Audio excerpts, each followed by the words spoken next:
before I start dealing with the lies. And after I made part 8 of the Understanding Israel series, I felt an approval of this a long overdue topic. As I discuss who the Hebrews are, there is always much confusion because of the huge elephant in the room. Basically, if this information is true, then who are those people that are in the land of Israel right now? If the information I'm giving is true, who are the people that the world says are Jews? This topic is not something that I take lightly, because this world does not like the subject being spoken of. Though the history is well documented and plain to see, you won't see any History Channel documentaries explaining what I'm about to say. In the first part of this current hijacker series, we dealt with the Roman Catholic Church. And we had to deal with that topic first because when speaking of the hijackers, you cannot ever skip over the Roman Catholic Church, which is the beginning point of the planting of the tares. But this topic has always been what I needed to get to. You know, it's clear that we are in the last days. End time doctrine, the overall understanding of what is to come is the man of sin, the lawless one, the beast of Revelation, whom the world knows as the Antichrist. We all know of this figure, but we, for the most part, gloss over what he is coming to do. And especially if you've been influenced by the Christian end times doctrine from people like Tim LaHaye and Jerry B. Jenkins, creators of the Left Behind series, they have told an entertaining story that this Antichrist just comes up out of nowhere in a world that wasn't really living in deception, besides that the majority rejected Jesus. All those who accepted Jesus before were raptured, and the end times is all about making new Christians. That's what their storyline says. That's what end times Christian doctrine really shows. Part of that story is what the Antichrist does with the Jews. But I'm sorry to say that that work is a story of fiction, and the truth is quite different than what they have presented. You know, it's clear that everyone expects an Antichrist, an anti-Messiah. Understood that we live in, you would understand Satan, the God of this world, has been puppet mastering this world and has been pushing forth his satanic agenda for his satanic kingdom. When the time comes, the Antichrist will rise. His rise is a long-held goal by Luciferians and those who pledge to spread his light. And so what all of them are doing are preparing the world for his acceptance by spreading the light of Lucifer. The Antichrist is just a part of this, but he will not come until they feel the world is ready and YAH allows it. Which clearly, it seems like the world is ready right now, though. I believe we're waiting on YAH.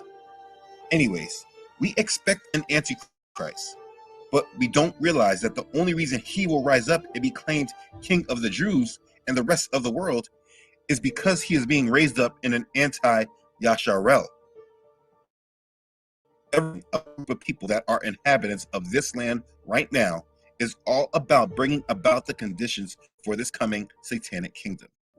This has been a goal for at least a millennia and was able to come about after the first hijacker we spoke on last week dealt harshly with the true Hebrews so that they could properly stamp out knowledge of their existence while bringing the world into acceptance of the hijackers. You might think all of this sounds crazy right now or a reach, but I don't think you can hold this view as we go through this history. So we're going to discuss the history of the people who the world feels are the actual chosen people. Let's begin. Now let me say this. I love the Semitic people. I do not hate anyone. I simply have a view of history that may differ from what the mainstream teaches. But this is not about hate, but about facts and understanding. I am speaking from a standpoint of history.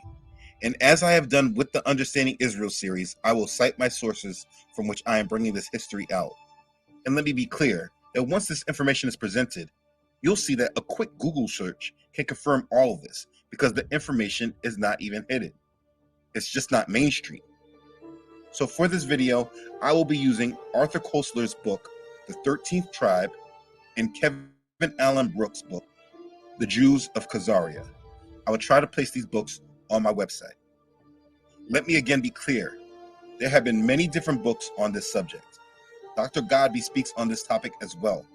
But these books I'm referencing right now were specifically made for this topic, and therefore, they discuss this topic the most in depth. So let's get to it. Fortunately, The answer to the question of who are the people in this land is the beginning answer to where we must start in this understanding. So let's speak on it. These people are Khazars or Khazars.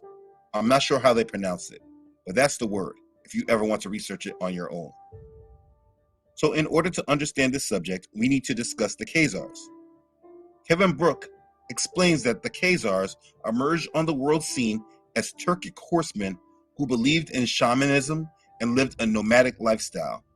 They are predominantly Turkic and probably originated in the steppes of Central Asia or perhaps in the Ural or Caucasus Mountains. So, the details of their origins are said to be somewhat obscure. Now, I do have a reason for this, and I believe Edom is a part of that, but I'm not ready to discuss that because I want to deal with facts and not my speculation based off of the little parts of the research I've done. I want to stick to the facts right now. Kostler writes, the origin of the name Khazar has been the subject of much speculation. Most likely the word is derived from the Turkish root gaz, to wander, and simply means nomad. And they speculate this because this is what Khazars were. Brooke says the Khazars were racially and ethnically mixed. Among them were black-haired peoples with dark brown eyes, red-haired peoples with green or hazel eyes, and fair-haired peoples with blue eyes. Many resembled Europeans or Eastern Europeans. One of the earliest factual references to the Khazars dates from the year 555 AD, when an anonymous author wrote a supplement attached to the Syriac translation of the Greek church history Zacharias Rhetor. In this supplement, Brooke says the Khazars were listed among the nomadic tribes living in tents north of the Caucasus Mountains. So that's really where their history begins when people start documenting them. So let's talk about their history. For over 60 years, the Western Turks ruled the Khazars. In the year 567 AD, hordes of Western Turks arrived in the Volga River region. They assumed control over the Sibirs, Onagers, and the Alans of the North Caucasus.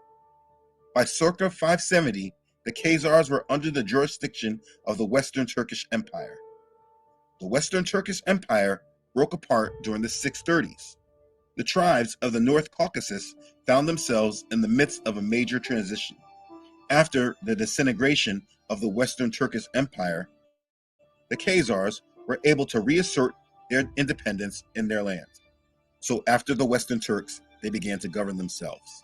The independent state of Khazaria was established in the 630s-40s. The whole region between the Volga and the fortress city of Derbent came into possession of the Khazars. This area right here. The Khazars soon became the dominant power in southern Russia. The expansion of Khazaria into new territories displaced other ethnic groups. Khazaria was one of the most diverse nations of medieval Europe. It was a multi-ethnic society with a population of Slavic, Turkic, Iranian, Arabic, and Caucasian peoples who professed other faiths, including Islam and Christianity. What I am trying to explain here is that this group of people were not Hebrews. They did not descend from the Hebrews by blood. They were a mixture of different groups, but they were not mixed with, nor were they descendants from Judah or Yasharel. In Kevin Brooks' book, this is a map of Khazaria and neighboring empires in the area what we know as Ukraine today, and that is not a coincidence. But let's keep going. Khazaria was a major center for trade, especially in the 8th and 9th centuries. The Khazars controlled several trade routes that connected Asia and Europe. One of the most important of these was along the Volga. This was a well-known people. Unlike the history I had to go through about the Zha dynasty, the Khazars and their history is well known and not even hidden. That's why when anyone challenges me about who these people in the land are, I can tell they haven't tried to research them at all because they're not hiding this information. It's very plain to see. So these are the people, the Khazars. The next question must be, where am I going with all this? How did they become Jewish, right? It's very simple.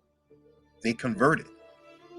Arthur Koestler explains that at the beginning of the 8th century, the world was polarized between the two superpowers representing Christianity and Islam. Their ideological doctrines were welded to power politics pursued by the classical methods of propaganda, subversion, and military conquest. Basically saying that during the time of the 8th century, the world was ruled by either Christianity or Islam. So, the Khazar Empire represented a third force, which had proved equal to either of them, Christianity or Islam, both as an adversary and an ally. But it could only maintain its independence by accepting neither Christianity nor Islam, for either choice would have automatically subordinated it to the authority of the Roman emperor or the Caliph of Baghdad. There had been no lack of efforts by either court to convert the Khazars to Christianity or Islam, but all they resulted in was the exchange of diplomatic courtesies, dynastic intermarriages, and shifting military alliances based on mutual self-interest. Relying on military strength, Khazar kingdom was to preserve its purpose. Summing that all up, basically saying that in order to keep their independence, they weren't going to accept Christianity or Islam. Koestler quotes J.B. Bury from his book, A History of the Eastern Roman Empire. There could be no question that the ruler was actuated by political motives in adopting Judaism. To embrace Mohammedanism would have made him the spiritual dependent of the caliphs, who attempted to press their faith on the Khazars. And in Christianity lay the danger of his becoming an ecclesiastical vassal of the Roman Empire. Judaism was a reputable religion with sacred books which both Christian and Mohammedan respected. It elevated him above the heathen barbarians and secured him against the interference of caliph or emperor. But he did not adopt, along with circumcision, the intolerance of the Jewish cult. He allowed the mass of his people to abide in their heathendom and worship their idols. They were adopting the faith. They weren't actually taking it in sincerity, a political move very similar to what the Roman Catholic Church did. But let's not get ahead of ourselves. So before I go any further about this conversion, I want to make something clear. This conversion is not based on someone's opinion. This is not speculation. It is in fact well documented. There are primary sources that anyone can seek out for themselves in order to see this clearly. There are Khazar documents such as the reply of King Joseph, the Schechter letter, also called the Cambridge document, and the Kievan letter. There are reports from Arab and Persian historians and travelers and commentators. There is the Persian treatise Denkart and many other sources. Just look these sources up yourself. It speaks about the conversion of the Khazars. But just note that even without these sources, you have a group of people named Khazars who are actually nomadic Turks, not Hebrews of Eastern Europe, the exact place where most of the Jews in Israel today came from. This is no coincidence, but we will keep going. Koestler writes, Khazaria was a relatively civilized country among the barbarians of the north, yet not committed to either of the militant creeds. And so it became a natural haven for the periodic exodus of Jews under Byzantine rule, threatened by forced conversion and other pressures. Persecution in varied forms has started with Justinian I, 527 to 65, and assumed particularly vicious forms under Heraclius in the 7th century, Leo III in the 8th, Basil and Leo IV in the 9th, and Romanus in the 10th. The true Yahudim were being persecuted in that area as well. As they were continuously being persecuted, they were continuously scattering. This is a part of the prophecy of the scattering. Yah was going to move the true Yahudim and scatter them all around the world. This is a part of that prophecy. They would find no rest, so they kept searching and seeking for some kind of place and refuge. I have went over the same history very often. The true Yahudim never really caught a break, and they were continuously pressured to convert to Christianity or they were persecuted. This third force of Khazaria became a place of refuge for them. Leo III, who ruled the Byzantine Empire during 2 decades immediately before the Khazars converted to Judaism, He attempted to end the tolerated status of Jews by ordering all his Jewish subjects to be baptized. History notes that the implementation of the order seemed to be ineffective, but it led to the flight of a considerable number of Yahudim from Byzantium. The only mercy shown by history to the Yahudim who took flight or were driven to it was the existence of Khazaria, both before and after the conversion. In al-Bakri's Book of Kingdoms and Roads, 11th century, I referenced them in part 8 of the Understanding Israel series. In his book, he writes, the reason for the conversion to Judaism of the king of the Khazars, who had previously been a pagan, is as follows. He had adopted Christianity. Then he recognized its falsehood and discussed this matter, which greatly worried him, with one of his high officials. The latter said to him, O king, those in possession of sacred scriptures fall into 3 groups. Summon them and ask them to state their case. Then follow the one who is in possession of the truth. So he sent to the Christians for a bishop. Now there was with the king a Jew, skilled in argument, who engaged him in disputation. He asked the bishop, who do you say of Moses, the son of Amram, and the Torah which was revealed to him? The bishop replied, Moses is a prophet, and the Torah speaks the truth. Then the Jew said to the king, he has already admitted the truth of my creed. Ask him now what he believes in.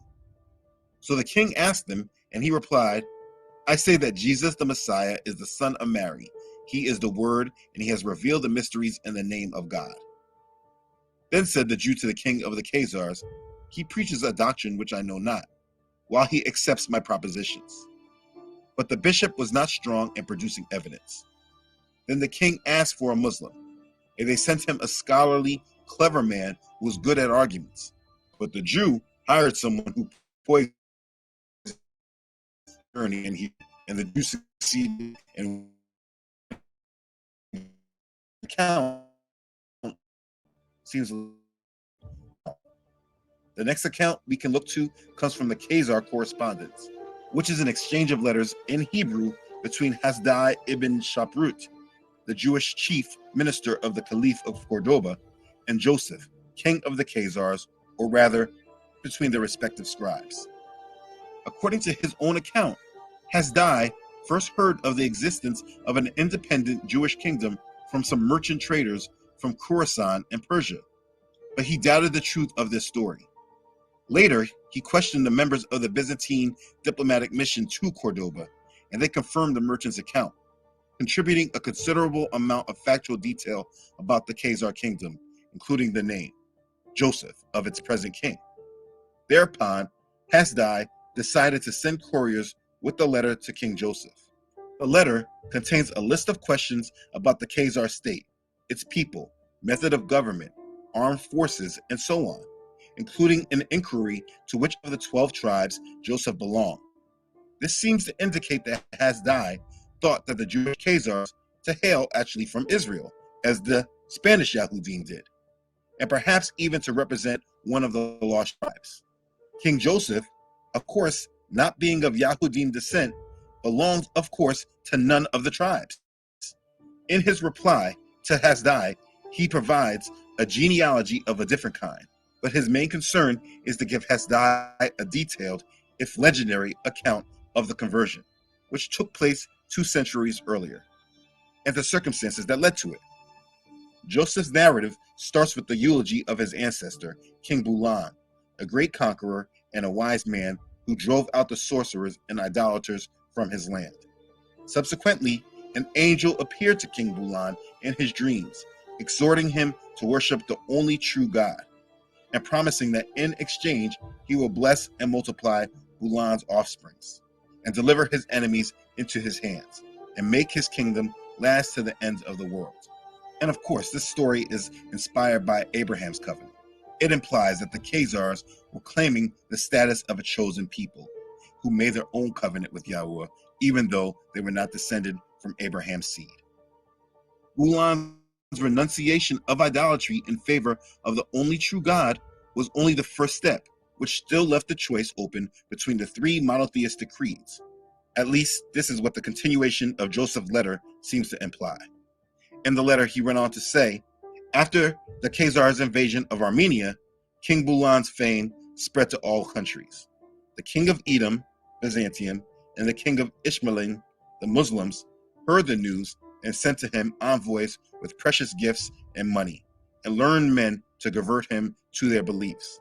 But King Bulan was wise and sent for a Jew with much knowledge and acumen, all three together to discuss their doctrines.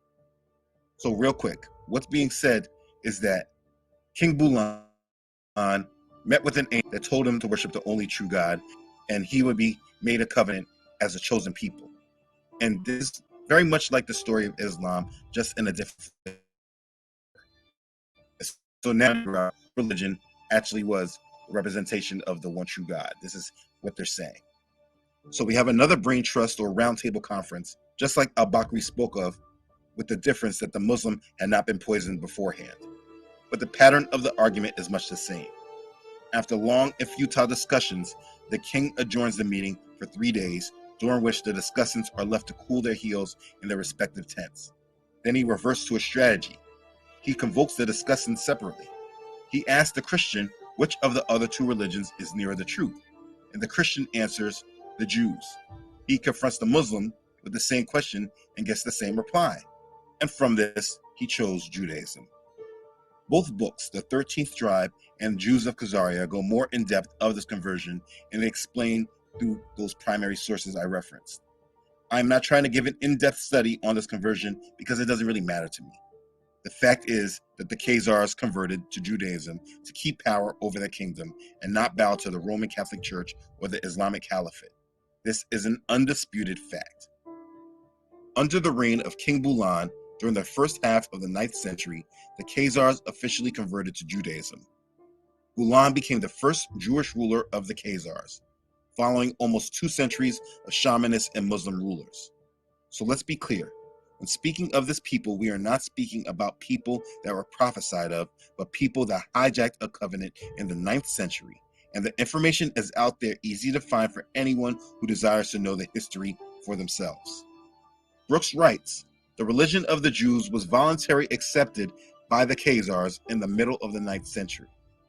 Available evidence indicates that the Khazars practiced standard rabbinical Judaism consisting in part of the following elements: 1. Circumcision, 2. Observance of Hanukkah, 3. Observance of Passover, 4. Observance of the Sabbath, 5. Study of the Torah, Talmud, and Mishnah, 6. Prayer according to the proper order established by the Khazans, 7. Observance of the laws of kosher by refraining from food banned by the Torah, 8. Washing rituals and ritual ablutions, 9. Simple burials, 10. Refraining from idol worship, 11. Adherence to all the other guidelines of Jewish law, 12. Giving newborn children Hebrew names, 13. Constructing synagogues, 14. Using Hebrew character set for writing, 15. Using the Hebrew language, and 16. Building a tabernacle in the shape of that built by Moses. And it was from this point in history, that there was a group in this world that were Jews, that were not Jews by blood or by covenant, but by conversion. And this is very different from what he did, just people into covenant. It does not work this way. And everyone needs to deal with that. So there was history of the Khazars after the conversion. And for time's sake, I will not go over the history because it does not serve a purpose. Let's just be clear that while the rest of the scattered Yahudim around the world were suffering from persecutions and forced baptisms and forced conversions, the Khazarians did not meet with that same struggle. They were the third force in the world. Not to say that they did not have contenders against them. They were just not under the curses, which is why we continuously say, if you want to understand who Yasharel is today, you have to go to the curses. But keeping on with the history, eventually their Khazarian empire of Russia in history, when they are spoken about by those writing history, they are no longer mentioned by Khazars any longer, more than they were referred to as Jews. and they assumed the identity of the chosen ones of the Most High. This point in history, from now, whenever about Jews, you're hearing about them. Modern history, the account of when Russia turns to Christianity, in the Russia Primary Chronicle, also called Chronicle of Nestor or Kiev Chronicle, it gives a detailed account of the early history of the Eastern Slavs to the second decade of the 12th century. It speaks on Vladimir's conversion to Orthodox. It tells us before his conversion, he has a series of diplomatic maneuverings and theological discussions with representatives of the four major religions. This is like a kind of mirror image to the debates before the Khazar conversion to Judaism. There were four major religions now because of the break between the Roman Catholic Church, which was the Latin Church, and the Greek, which was the Orthodox Church. The Russian Chronicles account of Vladimir's conversion first mentioned a victory against the followed by a friendship. The Bulgars declared, "May peace prevail between us till stone floats and straw sinks." Vladimir returned to Kiev, and the Bulgars sent a Muslim religious mission to convert him. They described to him the joys of paradise, where each man will be given 70 fair women. Vladimir listened to them with approval. When it came to abstinence from pork and wine, he drew the line. "Drinking," said he, "is the joy of the Russes. We cannot exist without that pleasure." Next came a German delegation of Roman Catholics, adherents of the Latin Rite. They fared no better when they brought up as one of the main requirements of their faith, fasting according to one's strength. Then Vladimir answered, "Depart hence, our fathers accept no such principle." The third mission consisted of Khazar Jews, and they came off worst. And I want you to listen to this. Vladimir asked them why they no longer ruled Jerusalem. They made answer, "God was angry at our forefathers and scattered us among the Gentiles on account of our sins." These were Khazars that were saying this. The prince then demanded, "How can you hope to teach others while you yourselves are cast out and scattered abroad by the hand of God? Do you expect us to accept that fate also?" You see, this is how they answered him. Because they converted to Judaism, they took on the full identity of the Yahudim and were even representatives of this to the rest of the world. And guess what? The rest of the world didn't care. People were converting to either Christianity or Islam. These converts were Jews, and therefore they were, while the true Yahudim, and they were forced into conversions. And this is clear that the identity of the true Yahudim was then hijacked. Now, let's get a few things clarified. Throughout history, the Khazars did not just in that land. They spread out and dispersed. Kevin Brooks' book goes into great detail of this if you want to read on this further. There is detailed record of how they spread into Hungary, how they spread into Transylvania, which is Romania, Moldova, they went into Lithuania and Belarus, into Poland, Russia, Spain, Ukraine, and of course, Germany. We get the term Ashkenazi because they were in Europe. This should not be news to you if you understand modern history. That's why I try not to argue with people anymore and want to tell me that I'm focused on race or whatever.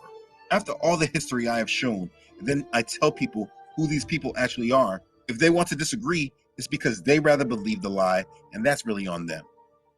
These Khazarian Jews spread all around Eastern and Western Europe and North Africa.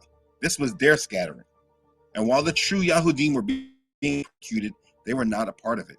This was a hijacking of an identity, and later on, as the hijacking grew in strength and many other agendas came along, like the transatlantic slave trade or the conversion of the many of the true Yahudim in Europe, over time losing their identity, in our modern times, they hid the history behind race and skin color, which is the subject that most of you deniers can't get past. All you want to see is skin color.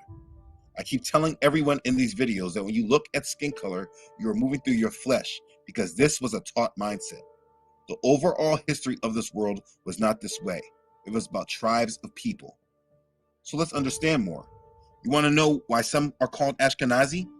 According to an article from Harvard Medical School on November 30th of last year, 2022, titled "Ancient DNA Provides New Insights into Ashkenazi Jewish History," it says, The largest study to date of ancient DNA from Jewish individuals reveals unexpected genetic subgroups in medieval German Ashkenazi Jews and sheds light on the founder event in which a small population gave rise to most present-day Ashkenazi Jews. The findings, spearheaded by geneticists from the Hebrew University of Jerusalem and Harvard Medical School, were published November 30th in Cell. About half of Jewish people around the world today identify as Ashkenazi, meaning that they descend from Jews who lived in Central or Eastern Europe. The term was initially used to define a distinct cultural group of Jews who settled in the 10th century in the Rhineland and Western Germany. Yeah, read the rest of the article on your own if you like. I just want to point out that this is the exact history I have just given you. And these people don't even hide it because they use the name Ashkenaz, which is a son of Japheth, showing that they are Europeans that do not descend from Shem.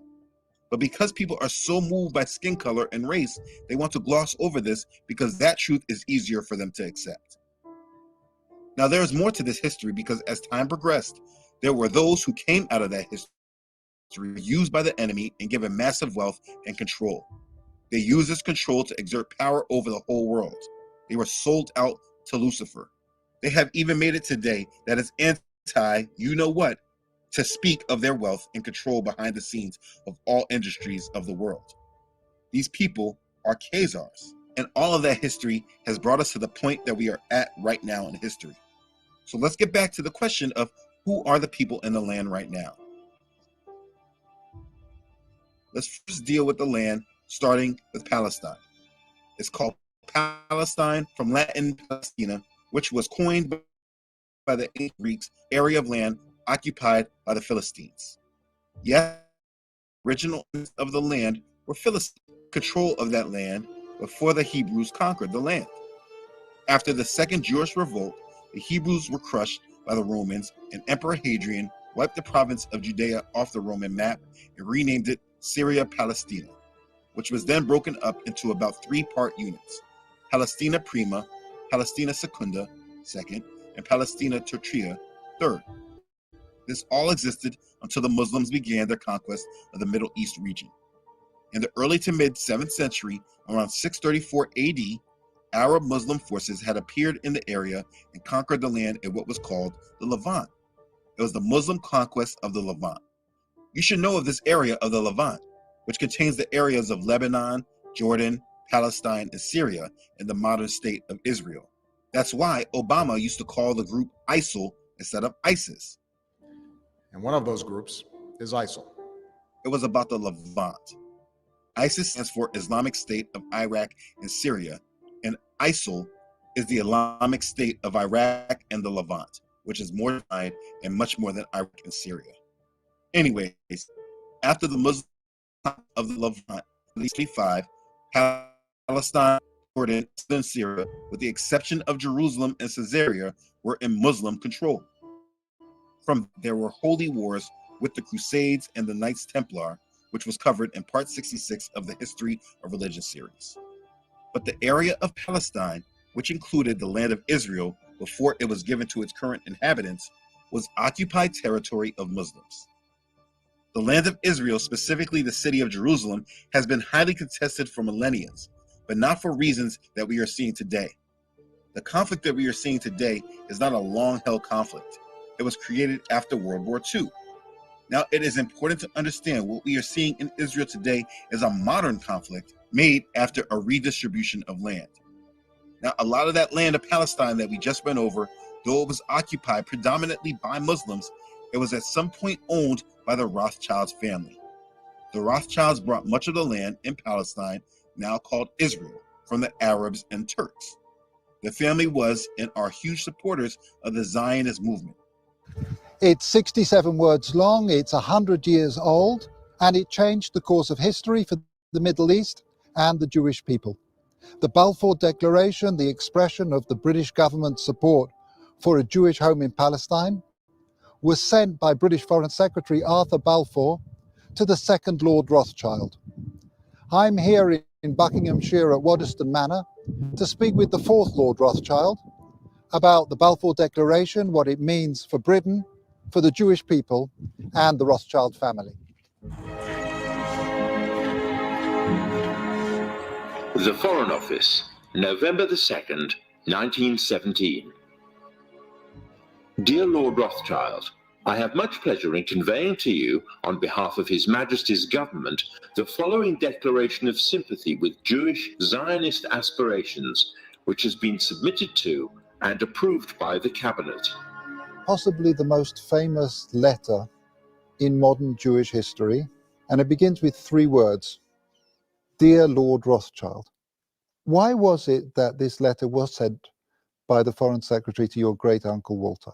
It's an interesting question because he was really interested in ornithology, although he became interested in Zionism. I think the reason was this, that it was primarily a movement from Eastern Europe, but they didn't clarify who was in charge of that movement.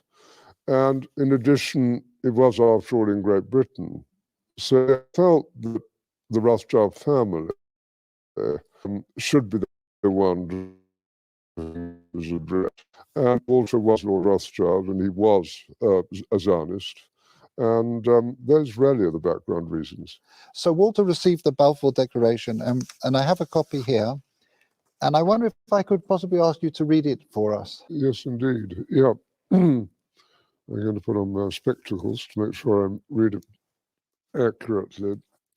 His Majesty's government give favour the establishment of Palestine as a national home for the Jewish people, and will use their best endeavours to facilitate the achievement of this object, it being clearly understood that nothing shall be done which may prejudice the civil and religious rights of existing non-Jewish communities in Palestine, or the rights and political status enjoyed by Jews in any other country.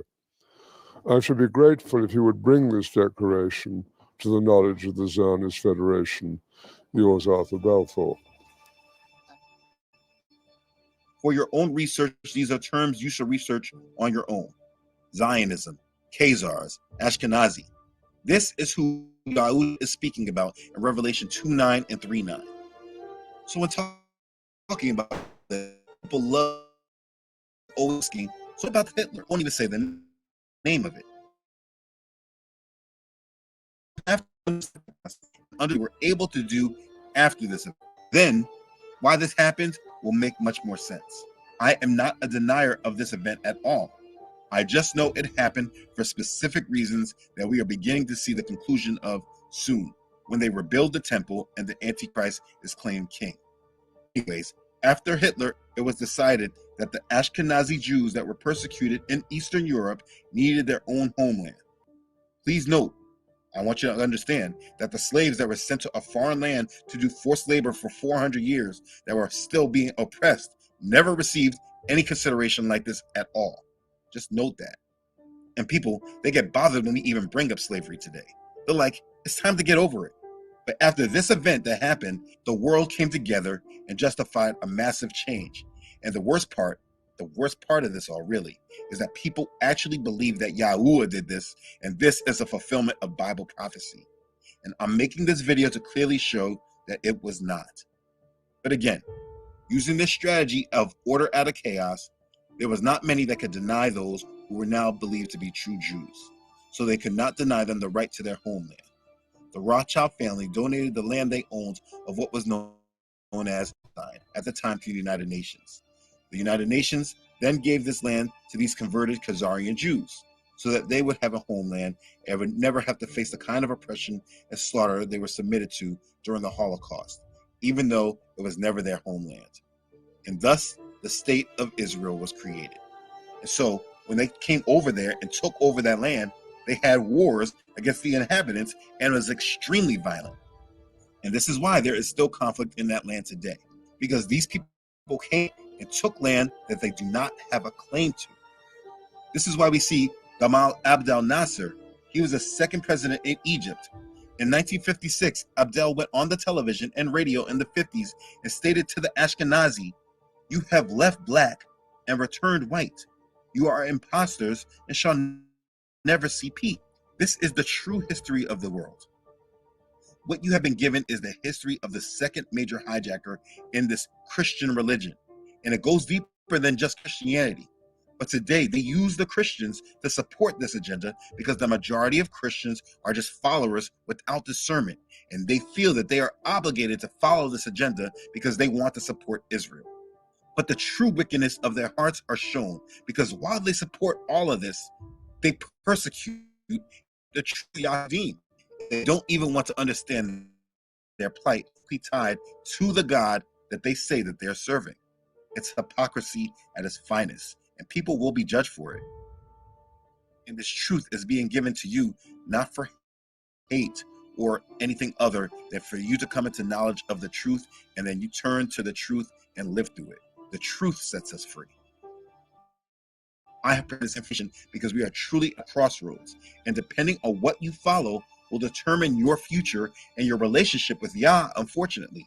I wish it wasn't so black and white, but it clearly is. One is the truth, and Yah, other is a lie, and it will lead you of Satan if it hasn't done this already. I have made a video that speaks about the plot twist that most people are not ready for in the end times. This lie is a big part of it.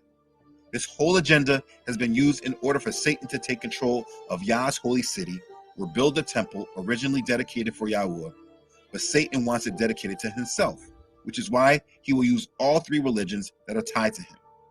All the rulers of these three world religions are followers of the enemy of Yah, the created being in rebellion. He wants to use this people and bloodline to put his son as king, who will be the lawless one. And the thing is that everyone sees this and they know it. They know that the Jews are trying to rebuild the temple. They know that they just got a red heifer in. They know that they say that they're ready for the Messiah to come. These look like the finest red heifers from around the world. If I tell you, Jewish dream built the out the way Jewish temple. If you ask Jewish people if they like the temple, the vast majority of them would say yes. Out of the majority of Jews that would like to see the temple be rebuilt, there are certain groups that are very active in doing everything that is needed for it to be rebuilt. So some believe that when the perfect candidate will be found, the building of the temple will begin.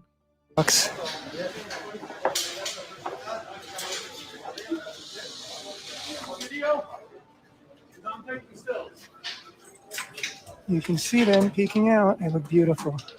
Perfect. They just look perfect.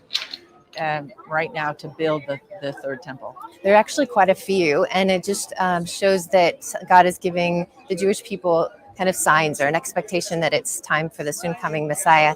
But there is a group specifically that has reestablished the Levitical priesthood. They just started a school a few months ago, and they have a registry for those who are from the Levitical line, that they could come and be trained and be ready to do the service in the temple. They've also started a red heifer farm. The Temple Institute did with an Israeli farm natural purity, that they need to have a heifer that meets Jewish law and has been supervised and doesn't have any white hairs. It's completely red heifer to be able to be burned, mixed with white or running water, and then used to make everybody ritually pure to be able to go into the temple. Right now, Jewish people going on the temple riot sometimes. In a scenario where they would allow the temple to be built?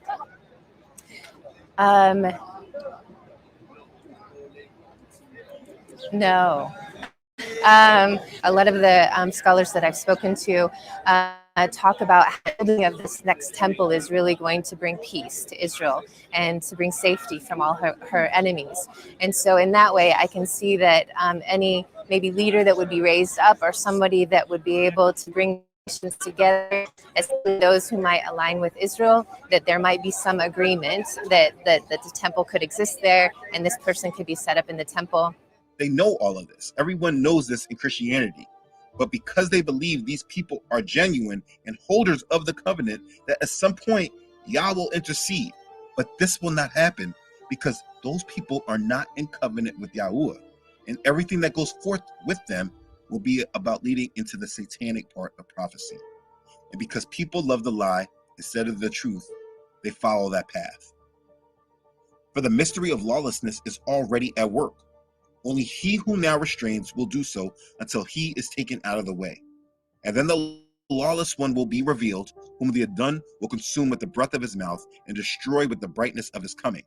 The coming of the lawless one is according to the working of Satan, with all power, signs, and lying wonders, and with all unrighteous deception among those who perish, because they did not receive the love of the truth, that they might be saved. And for this reason, Elohim will send them strong delusion, that they should believe the lie, that they all may be condemned who do not believe the truth, but have pleasure in unrighteousness. In 2 Thessalonians chapter 2, verses 7 through 12. I have dedicated this channel to telling the unedited truth, and you must understand it's your choice whether you want to believe it or not. It does not change the truth, nor does it change what will happen in this world. It just matters what side of it you are on. In these last days, it's imperative to break away from falsehoods and lies, and I know Yah is doing something today, allowing us to all understand this. I'm not special. He's just equipping me to spread truth biblically and academically. So if you still have a problem with the truth, it's because you love the lie and you will be condemned for it. That's on you. But I know one thing. I know who I serve, and he wins. He has promises for us, those who obey and love him. So I will. He said, listen to me, O house of Jacob, and all the remnant of the house of Yasharel, who have been upheld by me from birth, who have been carried from the womb. Even to your old age, I am he, and even to gray hairs, I will carry you. I have made, and I will bear. Even I will carry, and will deliver you. Isaiah chapter 46, verses 3 and 4. He is my source, and he is my deliverer. I am living a life in service to him to do my part in preparing his kingdom, which is about helping prepare you. So after this information, if you still don't get it and you want to argue, then I suggest you find another channel to do this with. My focus is on Yah and those who love him. You all that believe the lies, I'll pray for you. To all of Yasharel, natural and wild branches, let us live in the truth. Let us prepare our hearts. Let us keep Yah's commandments because we love him. Let us prepare ourselves for our coming true king while we also prepare for tribulation, retreat from this world. God will sustain. Don't truly believe that? You better start and grow your faith. Get in the word and seek out our Father in heaven like your life depends on it, because it does. He is our source, our hope. Yahusha is waiting for us. Let us make ourselves ready.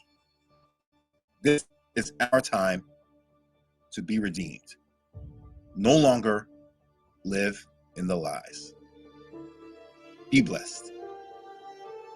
Hallelujah. Praise Yah.